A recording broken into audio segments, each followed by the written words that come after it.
Salut à tous, content de vous retrouver aujourd'hui. Encore une fois sous une météo pluvieuse.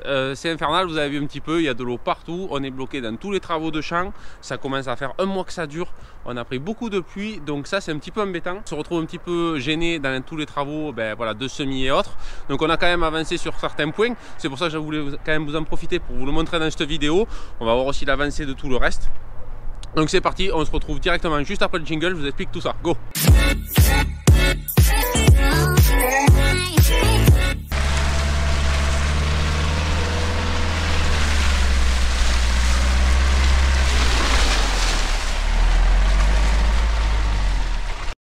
Avant de vous parler du reste, je voulais quand même vous remercier énormément à tous car on vient de franchir la barre des 8000 abonnés. Je trouve ça super génial pour une petite chaîne de maraîchage, d'autant plus maraîchage biologique. Donc c'est vrai que voilà, au départ, il y a quelques temps, je savais pas trop où on allait sur cette chaîne. J'avais fait ça vraiment un peu pour mon plaisir et un petit peu pour montrer certains points.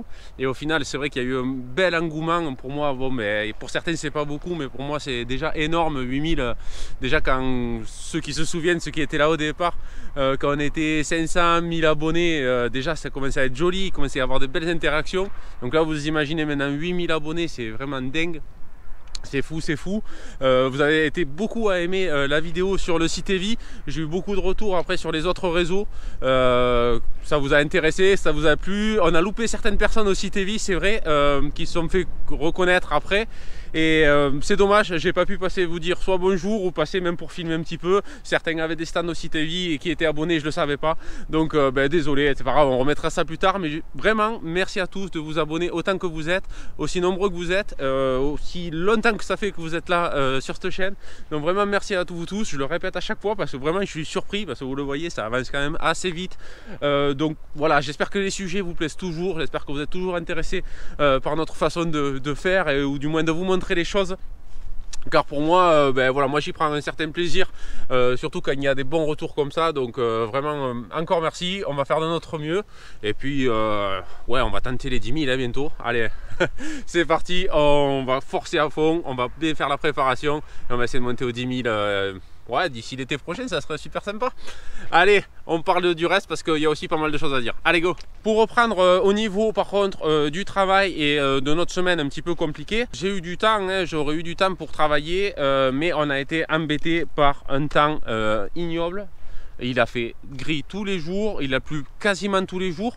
En un mois, on est à peu près à 200 mm, on doit y être assez facilement. Donc 200 mm en plus avec les autres jours qu'il faisait, il faisait du vent, soit du vent marin, soit il faisait des petites averses de 2 ou 3 mm. Ça tenait tout humide. Donc vous voyez les champs à côté, celui-là c'est le champ de l'an prochain où c'est qu'il y aura les légumes. Donc là, j'ai pas pu le toucher. Vous voyez, bon, ça repousse légèrement, c'est de la moutarde qui repousse. J'ai pas pu le toucher. Bon, je lui aurais fait un petit. Peut-être je le labourerai, mais ça, j'ai pas eu l'occasion. À côté, on a travaillé avec Mélodie. On a enlevé toutes les ficelles automates. Donc là, pendant que je parle, je vous mets un petit extrait en accéléré. On avait fait ça, il faisait pareil, il faisait du vent, il faisait froid. C'était voilà, ça avait séché depuis 2 jours. Donc on a enlevé toutes les ficelles, toutes les tomates, donc elles sont encore au bord. On a aussi commencé à enlever le paillage. Donc là, il nous reste 2 rangs là-bas, je crois, et un rang là. Et puis bon, les 2 rangs de tomates quand j'aurai enlevé. Et après, tout le reste, c'est du biodégradable. Donc ça, on le laisse, je le broierai en temps voulu, c'est pas gênant parce que on n'y revient pas l'an prochain. Donc voilà, ça me laisse le temps de le nettoyer. C'était surtout ça qui me pressait le plus. Donc enlever ce palissage. Donc pour moi, vous le voyez, ça s'est très bien passé. Quand on a fait l'installation avec Mélodie, je vous avais dit attention, attention, parce que je ne savais pas si ça tiendrait, si ça tiendrait pas. Juste un petit point que je voudrais expliquer ou que je voudrais améliorer l'an prochain, c'est sur le départ. Vous le voyez, au final avec les tomates ça fait un peu de tension, hein. Bon, les piquets ça s'est un peu, vous voyez, ça s'est volé vers devant. Là-bas ça a mieux tenu parce que j'avais mis un peu plus d'angle au départ. Là j'étais parti droit, là-bas j'avais mis de l'angle, donc ça a moins de trucs. Alors au lieu de faire des tirants comme ça, je ferais plutôt des jambes de force dans l'autre sens. Donc le piquet que vous voyez là, je le mettrai de l'autre côté, penché vers là. Donc au moins ça évitera que ça fléchisse ou du moins ça appuiera mieux. Mais vraiment, toutes les tomates sont restées jusqu'au bout, les ficelles ont tenu, il n'y en a aucune qui ont cassé. Donc système plus ou moins validé, sûrement à améliorer, mais voilà, ça a fonctionné. On n'a pas ramassé une seule tomate cet été, donc voilà. Pour ceux qui étaient là justement il y a quelques temps, vous vous rappelez comment c'était l'an dernier, on avait craqué avec Mélodie, il y avait toujours des tomates à ramasser par terre, les roseaux ça valait rien, on était super plus exposé au vent, et je peux vous dire que cette année il y a eu aussi du vent et ça s'est très bien passé. Donc système validé, je voulais vous en faire mon retour maintenant qu'on avait tout démonté. Pour le démontage ça a été assez facile, c'est long hein, aussi, parce que forcément il y avait je sais plus combien de tomates, il y avait 600 ou 800 je sais plus, ouais peut-être 800 tomates, donc ça fait 800 ficelles à enlever. Donc tout ça on a enlevé, on a tout récupéré, on a enlevé les tomates, donc il n'y aura plus à enrouler les fils de fer, tirer les piquets, il n'y a pas de problème. Donc là c'est quasiment nettoyé, on a sorti le paillage, pareil dès que ça a été un peu plus sec, parce que là dans cette terre un peu collante, c'est même pas la peine d'essayer d'enlever du plastique. Donc là il en restera un petit 3 rangs là et un là-bas, donc voilà. Donc je vais vous montrer la suite parce qu'il y a eu un petit peu de choses à voir de l'autre côté. Allez go. L'ancien champ de melon, je vous ai... bon mais oh là là, bon je vous explique pas la musique encore une fois, ça vous donne une idée un petit peu du niveau d'eau qu'on a. Donc forcément je suis pas prêt de le labourer pour le mettre propre pour l'an prochain. Donc là on a bien fait d'enrouler, vous avez vu les gouttes à gouttes, il y a une ou deux vidéos en arrière, parce que là c'est cuit.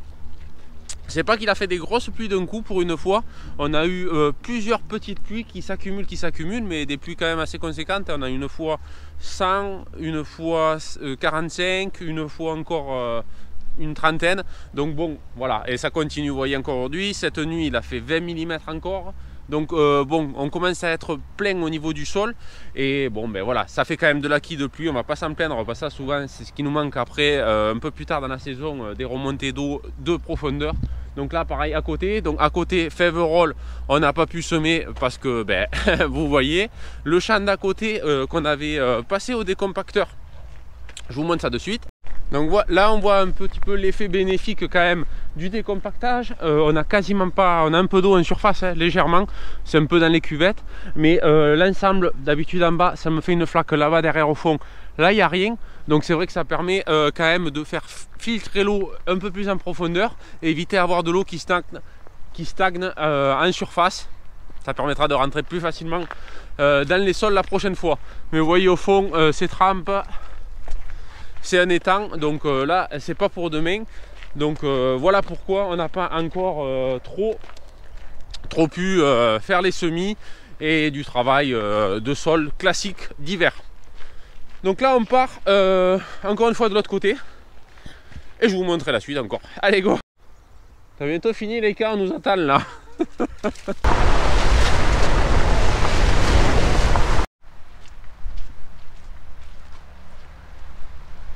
Bon, mais au niveau de la serre, vous voyez, c'est pas mieux.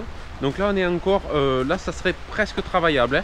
Hein. Mais l'autre fois, pareil, quand il a fait les 100 mm, pour vous dire, l'eau, elle était quasiment apparente dans les rainures. Donc beaucoup d'eau qui est encore tombée. Vous entendez encore, ça repleut fort derrière. Donc là, j'ai pas pu faire mon travail d'engrais vert encore. Je suis très embêté parce que je voulais semer très tôt. Et ben, c'est trop tard. Donc je vais peut-être en faire vite fait, mais ça risque d'être compliqué. On est le 9-10 décembre, sûrement je vais balancer quelque chose, ne serait-ce que pour occuper un peu le sol et pas laisser le sol nu comme ça. Mais compliqué au niveau de la serre, des travaux de tout est embêtant parce que je voulais semer en même temps dehors. Vous venez de voir, hein, c'est encore à fleur trempe, c'est même pas la peine d'essayer d'y rentrer, même avec le macé, ça fera rien. Vous voyez juste dessus là, ça commence un peu, mais dessous c'est vraiment très mouillé, donc un petit peu compliqué, même si là dans la serre ça pourrait se faire. Je vais voir dans les jours à venir si je peux pas essayer quand même de passer un petit coup de roto très léger pour affiner dessus et balancer un petit peu de graines. Bref, c'est comme ça. On va passer aux autres champs. Allez, là c'est le champ d'orge, vous voyez, ça se passe plutôt bien, plutôt sec aussi parce que du fait qu'il y ait de la végétation dessus, il n'y a pas d'eau en superficie. Et du coup, voilà l'intérêt de semer des céréales assez tôt, c'est pour pouvoir un peu drainer le sol et avoir quelque chose d'assez portable. Parce que vous voyez que j'ai bien fait, parce que du coup, ben, j'aurais même pas pu faire tout ce qui est des céréales. Le blé, pareil, est dans le même état dans les autres champs. Donc c'est plutôt cool sur ce point. mais très compliqué pour ceux qui n'ont pas pu semer encore à temps. Bon, cette semaine aussi, il y a des amateurs de gomme brûlée et de drift qui se sont un petit peu emballés, on va dire, et qui ont terminé leur course ou volontairement passé dans le champ d'orge. Donc bon, ça reste limité. Je vais mettre ça sur le fait d'une erreur semi-volontaire, parce qu'il y a un petit peu de gomme cramée partout. Donc du coup, ça fait un peu chier parce que bon, le champ était à peu près propre, à peu près en état. Et du coup, on se retrouve avec des traces de roues. Bon, pardon. Avec des traces de roues partout. C'est pas spécialement gênant, mais bon, quand même, voilà. Faut faire quand même un peu attention au champ des personnes qui y travaillent. Surtout pour faire un petit peu des burns en voiture. Bon, c'est un petit peu... voilà. Et là, on se retrouve embourbé, c'est une chose. Faire des drifts volontaires dans le champ, ça passe un petit peu moins. Mais bon, ça pourrait être pire. J'aurais pu s'embourber là quand même, je pense que je n'aurais pas venu le tirer, tu vois. Allez, go! Alors à être là, en partant vers l'autre champ, j'espère que vous avez été sur les autres réseaux, parce que je vous ai fait une petite vidéo, c'était exactement à cet endroit là, juste derrière moi. Je vous mets le passage en même temps. Oh le bordel! Oh le bordel!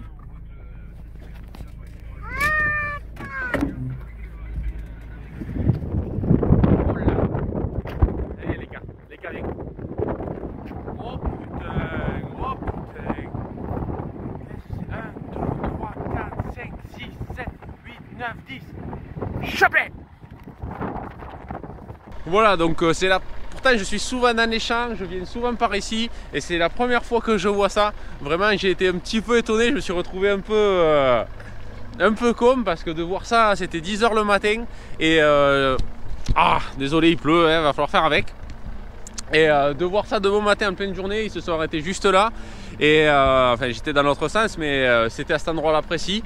Donc du coup, un petit peu de bazar. Donc bon, après on s'étonne un peu qu'il y ait du bazar dans les champs aussi. Mais plus ça va, plus il y a plus il commence à y avoir de sangliers. Il y a quelques jours aussi, j'en ai recroisé un autre gros un petit peu plus loin. Donc on voit partout dans les vidéos, je vois certaines de vidéos où c'est que voilà, les sangliers commencent à prendre un petit peu le large. Bon, je ne vais pas polémiquer là-dessus, mais c'est vrai que ça commence à devenir un petit peu problématique. Surtout nous dans le coin, il y a un petit peu moins de chasseurs qu'avant. Et ça commence à créer des problèmes. Vous voyez comment ça se troupe, si cette troupe on commence à aller par exemple dans les champs de légumes ou quoi, ça ne va pas faire trop du bien aux légumes ou au paillage ou au goutte à goutte. Je vois certains aussi qui ont des fois les gouttes à goutte croquées, des choses comme ça, ou du moins remuées. Donc voilà. Petit problème, mais en tout cas pour le plaisir des yeux c'était super sympa de croiser un petit peu parce que j'en avais jamais vu encore ici. C'est dingue, j'y suis tout le temps, tous les jours, j'en ai jamais croisé. Je vois toujours des pattes partout, des traces, des remués, de tout ce que vous voulez, et ben, j'en avais jamais croisé un, même quand je vais mettre l'irrigation la nuit, rien du tout. Et là en pleine matinée, 10 h du matin, j'en croise une dizaine. Bref, c'était fou. Et donc là on est dans le champ, futur champ de Fèverolles, peut-être futur champ de Fèverolles.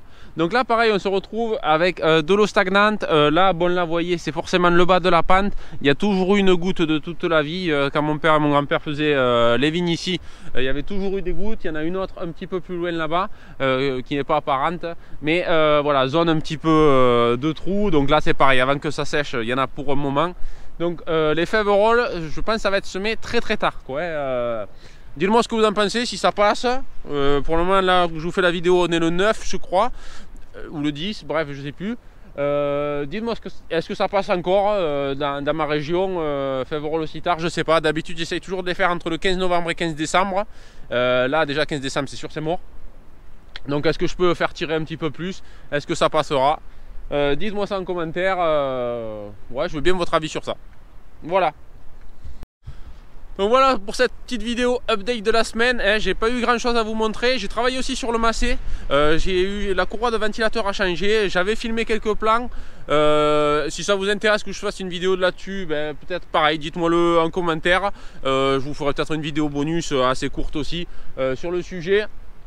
Donc voilà, je voulais vous tenir au courant pour pas laisser 15 jours sans rien. Vous voyez sur les réseaux aussi, il n'y a pas grand chose non plus. Parce que du coup, ben voilà, il pleut. Voilà, moi je travaille, je fais des bricoles chez moi, des choses pour m'avancer à côté, mais pas spécialement pour le travail. D'ailleurs, ça commence un petit peu à ruminer parce que j'ai mis un petit peu de faire du tracteur et on ne peut pas. Donc bon, ça c'est pas grave. La pluie, on va pas pleurer qu'il y a de la pluie. C'est tellement rare d'habitude. Donc là, on va en profiter. C'est le moment, c'est l'hiver. Tant pis, c'est un temps d'hiver. Les semis attendront un petit peu plus tard. Donc j'espère que ça vous aura plu. J'essaie de vous montrer quelques points quand même pour la semaine, pour manière que ça fasse pas trop long jusqu'à la semaine prochaine, parce que je sais que certains vont trouver ça long si je vous fais pas de vidéo d'ici là. Donc portez-vous bien, abonnez-vous toujours comme vous le faites comme d'habitude, et on se dit à la semaine prochaine pour une prochaine vidéo. Ciao ciao.